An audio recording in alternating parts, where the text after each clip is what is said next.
The Galactic Academy floated between the stars like a giant crystal palace in the darkness of space, and students from hundreds of different worlds came here to learn together and study peace and science, and the ways of getting along with each other. But for Maya Torres, the only human student in her entire class, peace felt like something that would never happen for her,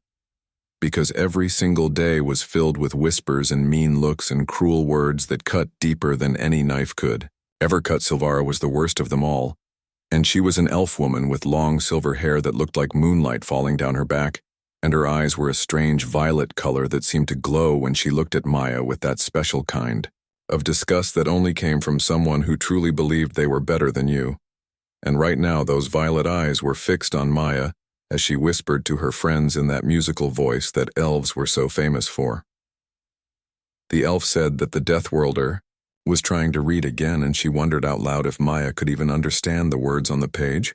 or if she just saw everything as either something to hunt or something that might hunt her.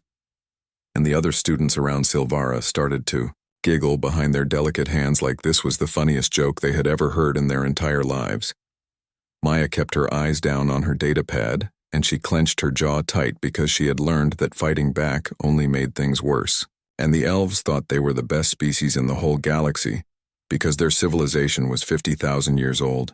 and they had art and music and culture that other species could only dream about. And humans were newcomers who had only been in space for 300 years, and Earth was classified as a Class 12 death world, which was a rating that made most aliens feel sick just thinking about it. 3 months had passed since Maya arrived at the academy, and every single day was exactly the same, with the whispers and the stares and the way other students would move their seats away from her in the cafeteria like she carried some kind of disease, and she was stronger than any elf and faster than most of the other students. But here at the academy, that just made her seem more like a monster instead of a person. Another student named Kesh, who was made of living crystal, spoke up and said that humans had evolved from something called persistence predators, and he explained that humans would chase their prey for days and days without stopping until the poor animal just collapsed from being too tired to run anymore. And Kesh said this like it was the most horrible thing he could imagine. Silvara stroked the small creature that was wrapped around her shoulders, and she said that such behavior was barbaric and completely primitive, and the creature was a dragon named Ember, and he was no bigger than a house cat with scales that shined bright red in the light. And dragons and elves had been bonded partners for thousands and thousands of years, and most people in the galaxy thought this bond was the most sacred and special relationship that existed anywhere. The little dragon named Ember raised his head and looked at Maya with golden eyes that seemed to see right through her, and she felt a strange prickling sensation on her skin, like the dragon could sense things that others could not sense.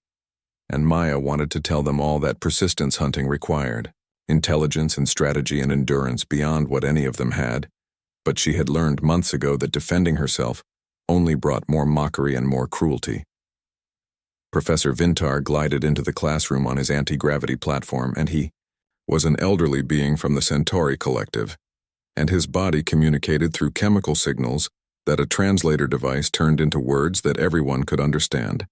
And he asked for attention and said he had an exciting announcement that would interest all of them. The professor explained that their class had been approved for an educational expedition to observe a death world ecosystem firsthand, and he said they would have the chance to study survival adaptations in their natural environment, and the students started whispering excitedly because field trips were rare and special, and everyone wanted to go on adventures to new places. Then Professor Vintar said the destination was Earth, and the entire room went completely silent, and every single eye in the classroom turned to look at Maya, and she felt her face get hot and her stomach twisted into knots, because she knew exactly what was coming next. Silvera made a face of pure disgust, and she said they were being sent to the human homeworld, and she said this was not educational but suicidal, and that no one could possibly learn anything useful from such a dangerous trip, and several other students nodded their heads in agreement with her. The professor remained calm, and he explained that Earth had more different types of life than any 10 garden worlds combined, and its ecosystems had survived 5 mass extinction events and countless climate changes, and there was so much to learn from a world that refused to let anything die easily. Kesh protested and said that nearly everything on Earth was venomous or toxic or evolved specifically to kill other things. And he said he had read the reports about Earth, and they terrified him just reading them, and he could not imagine actually going there in person. Professor Vintar assured them that appropriate safety measures would be taken, and then he said that Maya Torres would serve as their guide because her family maintained a nature preserve in a place that used to be called Colorado.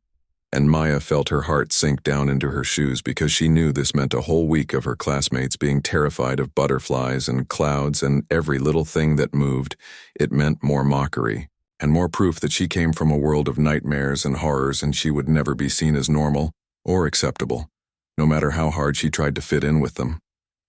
But as Maya looked up from her desk, she caught Silvara staring at her with an expression that was different from the usual disgust, and the elf woman looked curious and calculating, like she was trying to figure out a puzzle that did not make sense, and her violet eyes were sharp and focused in a way Maya had never seen before. Ember. The little dragon raised his head higher and made a soft hissing sound, and his golden eyes were locked onto Maya with an intensity that made her skin prickle again. And people said that dragons could sense things that others missed, and they could see truths that were hidden beneath the surface, and they could recognize potential that was waiting to be unlocked and released. Maya had absolutely no idea that this field trip would completely destroy every assumption that her classmates held about humans and death worlds, and she did not know that the mountains of Colorado would turn into a battlefield, or that she would end up making an alliance with the very person who hated her more than anyone else in the entire academy. She had no idea that Earth was preparing to teach them all a lesson about what survival truly meant, and what it cost, and what it gave to those who were strong enough to embrace it instead of running away from it. The class continued, but Maya could not focus on anything the professor said because her mind was spinning with worry about the trip, and about spending a whole week watching her classmates flinch away from squirrels and scream at the sight of rain, and she wondered if this would make things better or so much worse. Silvara kept glancing at her throughout the rest of the lesson, and Ember kept staring with those knowing golden eyes, and Maya felt like something big was coming, and she was not ready for it at all. But ready or not, the field trip was happening, and Earth was waiting to show these sheltered students what a real world looked like when it refused to be tamed or controlled or made safe. The transport shuttle came down through the atmosphere of Earth, and all the students pressed their faces against the windows with expressions that mixed fascination and pure terror. And Maya watched their reactions with a feeling that was bitter and almost funny, because they looked at her homeworld like it was some kind of nightmare come to life, instead of the beautiful place she had grown up loving. Lyra was a gentle water creature who lived inside a special tank filled with liquid, and she whispered that the cloud formations looked so violent and angry, and she asked how anything could possibly survive under skies that moved and churned like that, and her voice trembled with fear, even though they were still safe inside the shuttle. Kesh checked his environmental suit readings for the third time in just 5 minutes, and he said the atmospheric pressure was crushing and the oxygen content was like breathing fire, and he kept adjusting the controls on his suit like he thought they might be broken or giving him wrong information. Silvara said nothing at all, but her knuckles were white from gripping her seat so hard, and Maya noticed that Ember had grown strangely still and quiet, and the little dragon was usually playful and active, but now he just stared at the world below them with an alert and almost reverent posture, and a low thrumming sound came from his chest that Maya had never heard any dragon make before. The shuttle touched down at the Torres family preserve, which was a huge area of protected wilderness in the Rocky Mountains, and 2 women were waiting at the landing pad, and both of them were grinning broadly, and Maya felt her heart lift because she had missed her mother so much during her time at the academy. Dr. Lisa Torres called out a welcome to Earth as the students came down the ramp, and most of them were wearing full environmental suits, even though the spring weather was mild and perfect, and Lisa introduced herself as Maya's mom and said that Kate Morrison was her wife, and they were both excited to show everyone around their preserve. Kate was tall and weathered from spending decades working outdoors, and she laughed at how cautiously the students were moving, and she said they had cleared the immediate area, and there were no bears or mountain lions or rattlesnakes within 100 meters. And she was trying to be reassuring, but several students actually froze in place when she mentioned predators. So casually, Silvara muttered that Kate was joking about it being safe, and she helped Kesh adjust his suit controls while saying that this whole trip was madness, and they were all going to die. And Maya felt a flash of anger because her home was not some death trap, even if it was more dangerous than the soft garden worlds these students came from. Professor Vintar floated forward on his platform, and his sensors were drinking in everything about the environment, and he said the electromagnetic readings were fascinating and the mineral content in the soil was remarkable, and the sheer abundance of microbial life was beyond anything he had expected to find. Maya felt a small surge of pride rising in her chest, because whatever else Earth might be, it was hers and it was beautiful, and the morning sun was painting the mountain peaks gold and the scent of pine trees and wildflowers filled the air. And she had missed this smell more than she had realized during her months in space. Lisa announced they would start with a gentle hike of just a few kilometers through a meadow ecosystem, and she promised nothing dangerous would happen, and they would stay on well-maintained trails the whole time. But the students still looked nervous and uncertain. Hike turned into a complete disaster within the first 20 minutes, and a deer bounded across the path in front of them, and half the class actually dove for cover, like the deer was some kind of monster, and when a blue jay called from a nearby branch, Lyra nearly cracked her tank because she panicked so badly. Silvara maintained her composure better than most of the other students, but Maya noticed that the elf woman kept her hand close to the emergency beacon on her belt at all times, and she was ready to call for rescue at the first sign of real danger. Only Ember seemed happy instead of terrified, and the little dragon had taken wing and was soaring in loops around the group, and his movements were more confident and powerful than Maya had ever seen before, and he kept diving down toward interesting rocks and plants and insects and examining everything with intense focus that showed real intelligence. Maya found herself walking near Silvara during a rest stop, and she commented that the dragon seemed quite taken with Earth, and she tried to keep her voice neutral and not mocking. Silvara glanced at Ember with an expression that was softer than usual, and she said he was acting strange, and explained that dragons had ancestral memories that were passed down through their bonding, and somehow Ember seemed to recognize this place even though he had never been here before, and she said he had never been this energetic or alive, and there was confusion and reluctance in her voice. Before Maya could respond, Kate's voice crackled over their communication units, and she said there was a situation developing and a storm was rolling in fast, and it was a serious one, and they needed to get everyone to the shelter immediately, and her tone left no room for argument or questions. Maya looked at the western horizon and felt her stomach drop like a stone because a wall of black clouds was racing toward them, and lightning was flickering inside the darkness like angry snakes, and she knew that formation and she knew what it meant. And she said they had a supercell coming and everyone needed to move right now. Kesh said nervously that it was just weather and they had environmental suits that would protect them, and he did not understand why everyone was so worried about some clouds and rain. Maya snapped at him and her voice took on a tone of command that surprised everyone, including herself, and she said the suits would not save them if they got caught in the open, and the storm had winds that could throw them into a cliff face and hail that could crack their helmets wide open, and she told them to move immediately. Something in her voice made them obey without further argument, and maybe it was the absolute certainty that came from growing up on a death world where weather could kill you if you were not careful,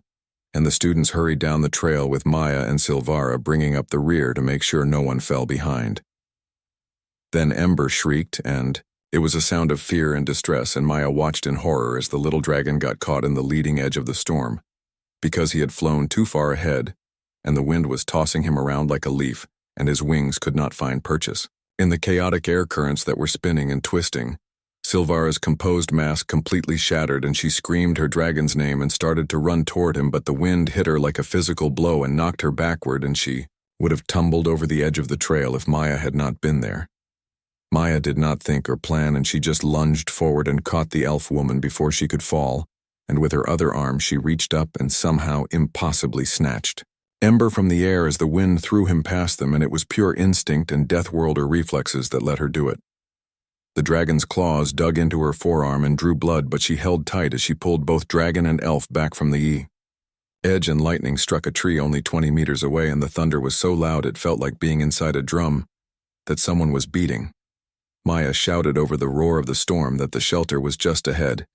and she told Silvara to hold onto her, and she wrapped one arm around the elf woman's waist and ran, using her death worlder strength and endurance to fight against wind that would have sent any garden worlder tumbling away like a piece of paper. Ember clung to her shoulder and pressed his small body against her neck, and she could feel him trembling. But he trusted her to keep him safe, and they made it to the emergency shelter. Just as the hail began, and ice chunks the size of her fist were hammering the ground where they had been standing just moments before, Kate slammed the reinforced door shut, and the sounds of the storm became muted and distant, and the students huddled together, and some were crying,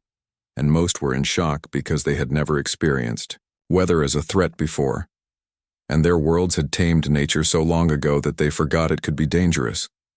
Silvera slowly pulled away from Maya, and her violet eyes were wide with shock and disbelief, and she looked down at Maya's bleeding arm where Ember's claws had torn through the sleeve, and the wounds were not deep, but blood was running down to her hand. The elf woman whispered that Maya had saved them and saved Ember, and her voice was small and confused, like she could not understand why a human would risk herself for an elf who had been cruel to her for months. Maya shrugged and tried to ignore the way her heart was pounding in her chest, and she said it was just a storm, and surely Silvara would have done the same thing if their positions had been reversed. Silvara said no very quietly, and for the first time since they had met, there was no mockery or disgust in her voice, and she said she would not have done the same because she could not have done it, and she was not strong enough or fast enough or brave enough. Ember chirped softly and pressed his snout against Maya's cheek, and it was a gesture of trust and affection that left Silvara staring in complete astonishment, because dragons did not show affection to anyone except their bonded partners. And yet here was Ember treating Maya like she was someone precious and worth protecting. Outside the shelter, the storm continued to rage with wind and hail. The storm passed after 2 hours of waiting in the shelter, and when they emerged, the world looked washed clean and glittering with water droplets that caught the sunlight like millions of tiny diamonds, and the students pressed against the viewports, watching as the landscape transformed from something terrifying into something almost magical. Professor Vintar's sensors were working overtime, and he said it was remarkable how the ecosystem was already recovering, and he pointed out insects emerging from their hiding places and birds resuming their activities, and the resilience was astounding to someone who came from a world where nothing ever threatened the delicate balance of nature. Lisa and Kate were checking everyone for injuries when Kate's radio crackled with a voice that Maya did not recognize, and she watched her mom's expression go hard and cold, in a way that meant serious trouble was coming, and Kate told everyone to get back to the lodge immediately, and her tone left absolutely no room for questions or arguments. Professor Vintar asked what was wrong, and his sensors were picking up the tension in the air, even though he could not read human facial expressions very well. Kate said the word poachers with a grimness that made Maya's blood turn to ice, and she explained that they had been having problems with criminals lately, and these people were trying to steal genetic samples and exotic specimens, and the storm had probably provided cover for them to breach the preserved security perimeter. Maya felt ice forming in her veins because poachers on Earth were not like thieves on garden worlds, and they were armed with illegal weapons and often enhanced with military-grade augmentations. And now, because of the field trip, the preserve was full of vulnerable alien students who would be worth absolute fortunes on the black market. The attack came just minutes later, before they could reach the safety of the lodge, and 3 armed figures materialized from the tree line wearing active camouflage that made them almost invisible, and they had weapons raised and ready. But Maya noticed immediately that the guns were not pointed at the humans, but at the students instead. The lead poacher shouted for nobody to move and said they were taking the aliens, and if everyone cooperated, then nobody would get hurt. And his voice had the flat, emotionless quality of someone who had done this kind of thing many times before. Maya's mind was racing through possibilities, and she knew that Kate was armed but badly outnumbered, and Lisa had no weapons at all. And the students were frozen in terror, and Professor Vintar's floating platform had no defensive capabilities whatsoever. Then Silvara did something that was incredibly brave and incredibly stupid at the same time. And she stepped forward and placed herself between the poachers and the younger students who were huddled together in fear. The elf woman said they would have to go through her first, and her voice was steady. even though Maya could see her hand shaking and it was the first truly courageous thing Maya had ever seen Silvara do. The lead poacher laughed, and it was not a nice sound, and he said that Silvara was worth more than all the other students combined because elven genetic material would make the corporations pay millions of credits. And he raised his weapon and pointed it directly at her chest. Maya moved without thinking, and she had spent her whole life being told she was too aggressive and too strong and too dangerous, but every instinct that her death world had bred into her species suddenly had a purpose and a reason to exist. She covered the distance between herself and the lead poacher before he could react, and she used the combat training that all Earth children learned in school, because you never knew when you might need to defend yourself, and her movements were fast and precise. The weapon discharged, but she had already knocked it aside, and the shot went wide and hit a tree trunk instead of a person, and her elbow struck the poacher's throat with controlled force, and it was not hard enough to kill him, but it was enough to take him completely out of the fight. She spun and used his body as a shield as the second poacher fired, and Kate had drawn her own weapon now, and Lisa was herding students toward whatever cover she could find, but the third poacher was circling around trying to flank them and get a clear shot at the vulnerable aliens. That was when Ember proved that dragons, even small ones, were not pets or decorations or cute companions, and the little dragon launched himself from Silvara's shoulder with a shriek that sounded like metal being torn apart. He had grown during their time on Earth, and Maya realized this now as she watched him move. And it was not just physical growth but something deeper and more fundamental. And he moved with confidence and ferocity that had not been there before. His ancestors had been apex predators once before elves had domesticated them and turned them into companions over thousands of years. But here on Earth, that ancient heritage was waking up and remembering what it meant to be a true dragon.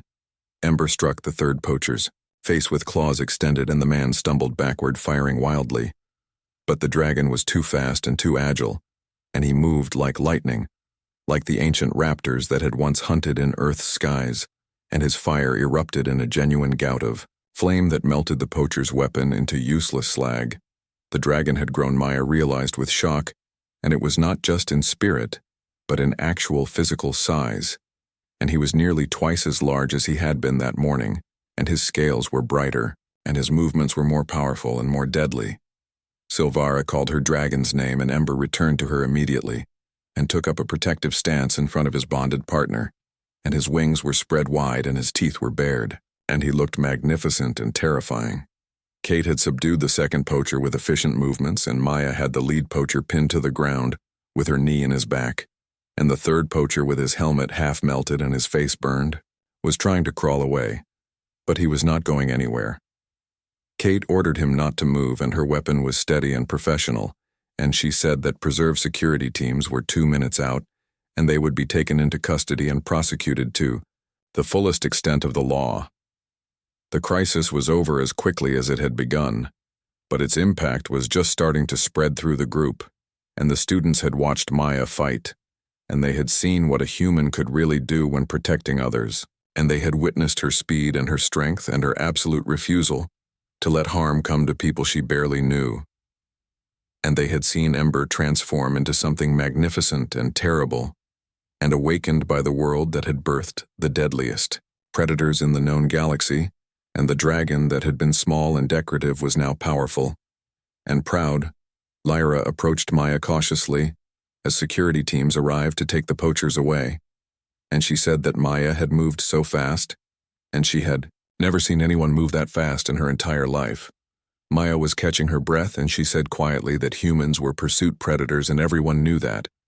But what they did not know was that humans were also pack animals, and pack animals protected their own. No matter what the cost, Kesh asked softly if they were Maya's pack, and his crystalline voice had a note of wonder in it,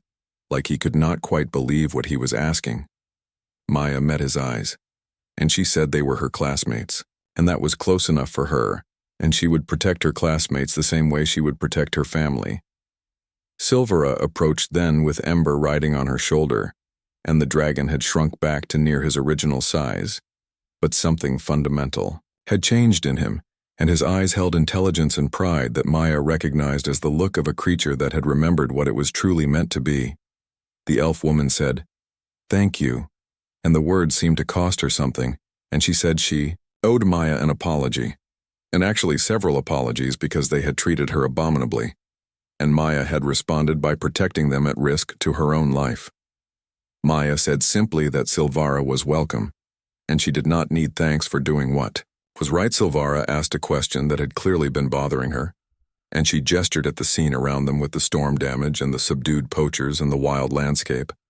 and she asked how humans could possibly live like this where every moment was danger and the weather wanted to kill them, and the wildlife wanted to kill them, and even other humans wanted to kill them. Maya looked around at her home world, and at the mountains that had shaped her people, and at the sky that was already clearing to brilliant blue, and she said that humans functioned because they did not have a choice, and Earth did not give anyone the option of being weak or afraid forever. She explained that on Earth, you either adapted and grew stronger, or you died. But what everyone was missing was that it was not just about the danger. And she pointed to where a deer had emerged from the forest and was cautiously approaching a stream that had been swollen by the storm. Maya said that the deer had survived the same storm they did,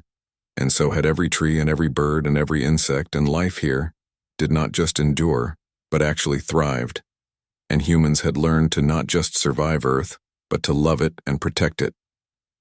Silvara followed Maya's gaze, and something shifted in her expression, and for the first time she seemed to see Earth not as a nightmare, but as a crucible that had forged something extraordinary out of the raw materials of struggle and danger. The elf woman said quietly that they would be staying longer than planned because of security protocols after the attack, and Maya confirmed that it would probably be another week. The next 3 days transformed everything in ways that none of them could have predicted, and with additional security deployed around the preserve, and the students unable to leave because of safety protocols, Kate and Lisa turned the extended stay into an immersive education experience that would change how the aliens saw Earth forever. Maya found herself in the unexpected role of teacher, and she was showing her classmates the intricacies of her homeworld, and to her surprise they were genuinely trying to learn instead of just mocking everything they saw, and it felt strange and wonderful at the same time. She explained on the second morning while leading a group through a forest trail that the key to understanding Earth was realizing that everything here existed in balance, and yes, there were predators, but there were also defenses, and yes, the weather was dangerous, but life had adapted to use that danger as a tool for survival. She pointed to a thick, barked pine tree and explained that the bark was fireproof, and forest fires that would destroy most garden world vegetation actually helped these trees by clearing competition and releasing their seeds so they could grow. Lyra extended a tentacle from her mobility tank and gently touched the bark, and she said that life which needed destruction in order to propagate was actually beautiful, in a way she had never considered before. Silvara had been Maya's constant companion since the attack,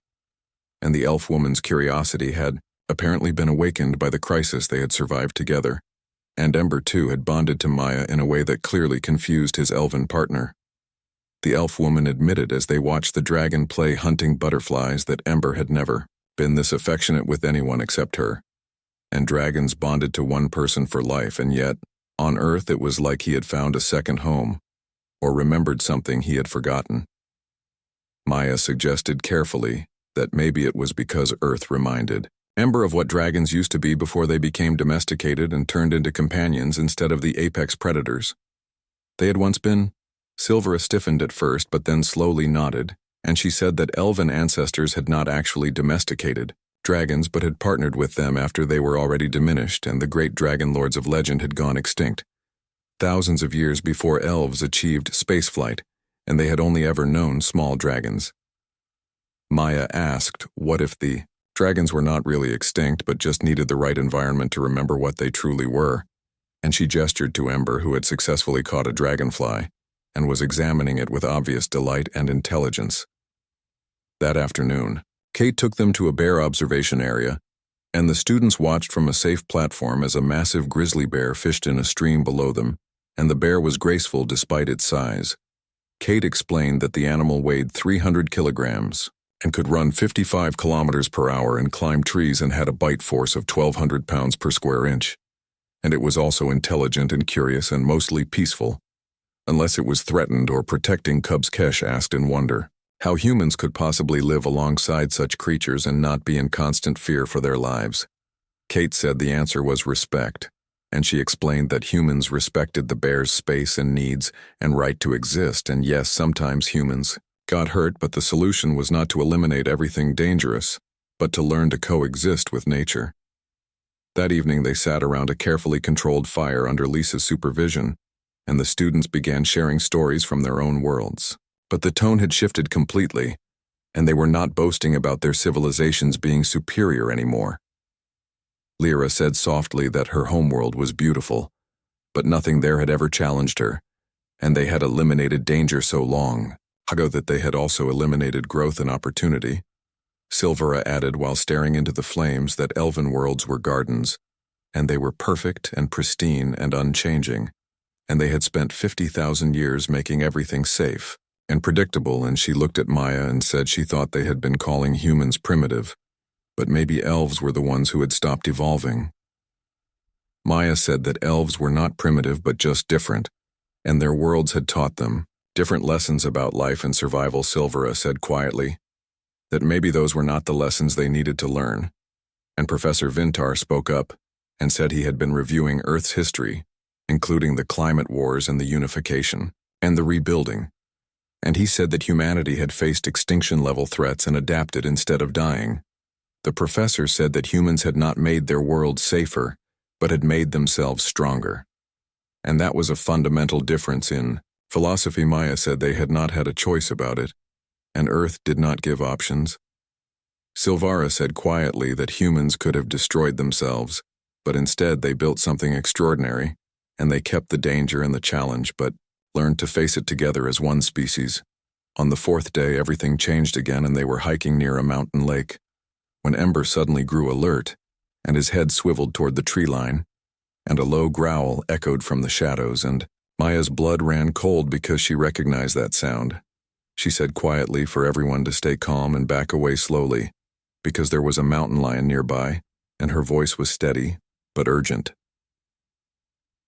The big cat emerged from the undergrowth, and it was lean and powerful and beautiful. But something was terribly wrong because its movements were jerky and foam flecked its jaws, and Maya knew immediately what that meant. Kate breathed the word rabies from her position at the rear of the group, and her weapon was already drawn, and she said that nobody should run, because running would trigger the chase instinct and they needed to stay calm. The mountain lion's eyes were wild and unfocused, and the disease had destroyed its natural caution and turned it into something purely dangerous with no rational thought left. And it began stalking toward Lyra, whose mobility tank made her the slowest target, and therefore the easiest prey. Kate raised her weapon to take the shot, and Silvara did, something that was incredibly brave, and she stepped forward and placed herself between the rabid cat and Lyra, and she was protecting someone weaker than herself. Maya started forward, but the elf woman raised a hand to stop her, and Silvara said, she understood now, and Earth taught through challenge, and this was their test, and they had to prove they had learned the lessons. The mountain lion tensed its muscles to spring forward, and Ember struck with devastating speed and precision, and the little dragon had been growing steadily over their days on Earth, and now he exploded into motion with power that shocked everyone who was watching. He had nearly doubled in size again, and his wingspan was as wide as Maya was tall, and he hit the mountain lion in mid-leap with talons extended and fire erupting from his jaws in a genuine inferno that would have been impossible just days before. But more than size had changed in the dragon, and Ember moved with the confidence of a true predator, now, and with ancient instincts that had lain dormant in his species for countless generations, and he drove the mountain lion back with calculated strikes. He was not trying to kill the sick animal because it deserved mercy, not cruelty, but he was establishing absolute dominance and showing that he was the apex predator in this confrontation. Kate took her shot when she had a clean line of fire, and she ended the rabid cat's suffering quickly and humanely, and the mountain lion fell, and Ember landed beside Silvara with his scales gleaming like rubies in the afternoon sun. He was magnificent and no longer a pet or a companion, but a true dragon, who was powerful and intelligent, and proud of what he had become. Silvara whispered her dragon's name, and tears were streaming down her face, and she said he was finally himself. and she wrapped her arms around his neck even though he was now too large to ride on her shoulder. Through their bond, she could feel understanding flowing between them, and the dragon was showing his partner that he was still hers and still bonded, but also finally and fully himself for the first time in his life. Silvara said that Earth had not just woken Ember up, but had reminded him what dragons were meant to be and what they all were meant to be before they made everything safe and comfortable and easy. That night,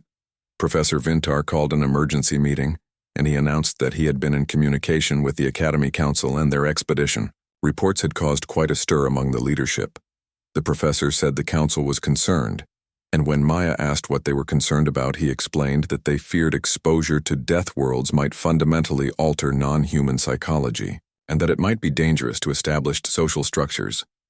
He said the council had ordered them to return early, and had suggested that Earth be placed off limits for all future educational expeditions,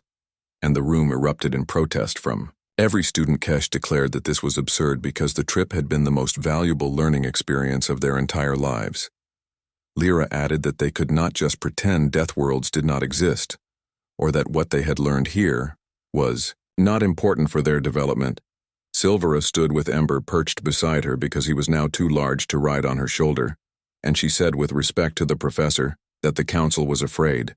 and they were afraid that if other people saw what this group had seen and experienced what they had experienced then,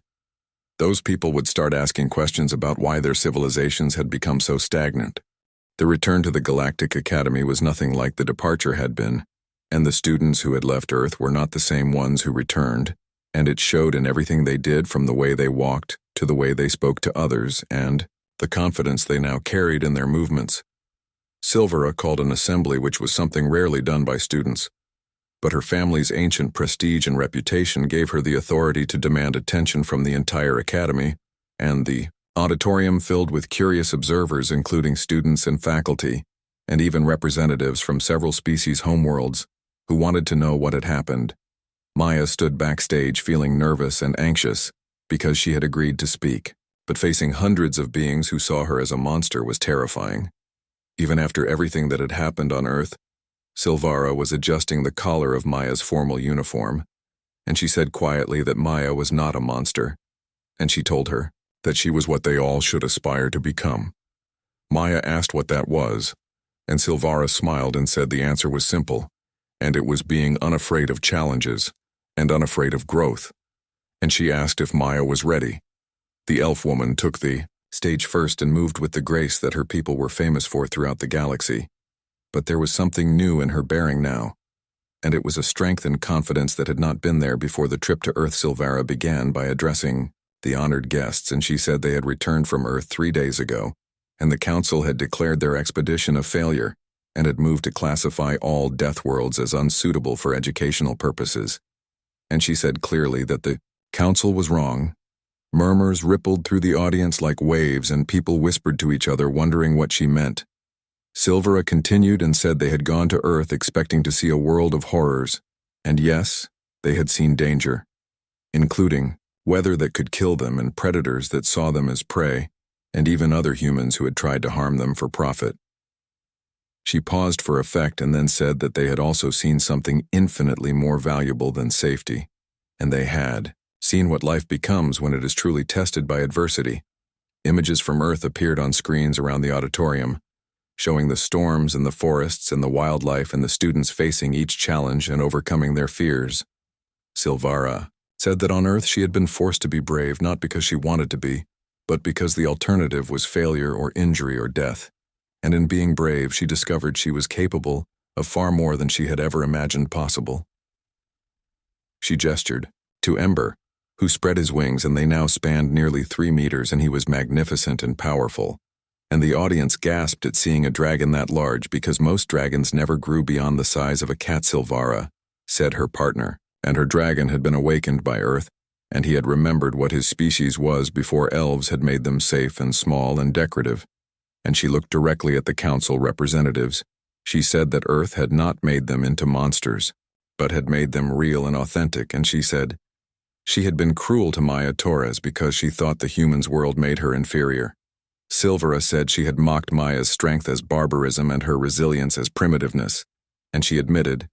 She had been completely wrong, and Maya Torres was not a monster from a death world, but was what they all could be if they were brave enough to embrace challenge instead of running from it. Then she gestured for Maya to join her on stage, and Maya walked out with her heart pounding because hundreds of eyes fixed on her, and most were uncertain and some were hostile and a few were curious. Maya said she was not good at speeches, so she would make it simple and direct. And Earth was dangerous, and that was true. And living there required strength and vigilance and courage, and that was also true. She took a breath and said that what everyone needed to understand was that humans were not special because they were strong, but because they chose to be strong together as one unified species. She pulled up images of human history, showing the climate wars and the unification and the great building projects that had saved their world from destruction. Maya said that humanity had faced extinction, and they could have torn themselves apart fighting over resources and territory, but instead they decided that protecting each other was more important than individual safety. She said they decided that growth was worth the risk, and she gestured to the students from her class who were now standing in solidarity with her. Maya said these students had learned that lesson on Earth, and they learned that real growth required real challenges, and without danger, there could be no courage, and without struggle, there could be no strength. Professor Vintar floated forward on his platform and joined them on stage, and he said the council had expressed concerns that Death World exposure might destabilize established civilizations, and he believed they were correct to be concerned but wrong to be afraid. The elderly scholar's words carried weight because of his reputation, and he said he had studied galactic history for 3 centuries, and he had seen a pattern emerging. He explained that civilizations which eliminated all challenge eventually eliminated all progress,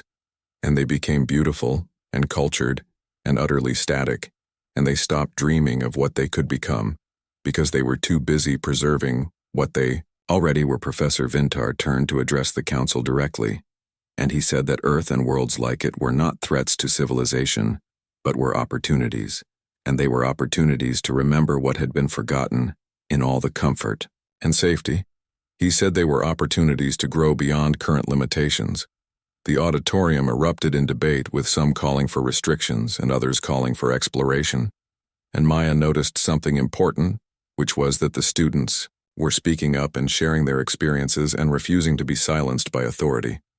Lyra projected her voice through her tank's speakers and said that on her world, they had eliminated every challenge, and their birth rates were plummeting because young people saw no purpose and no struggle to overcome,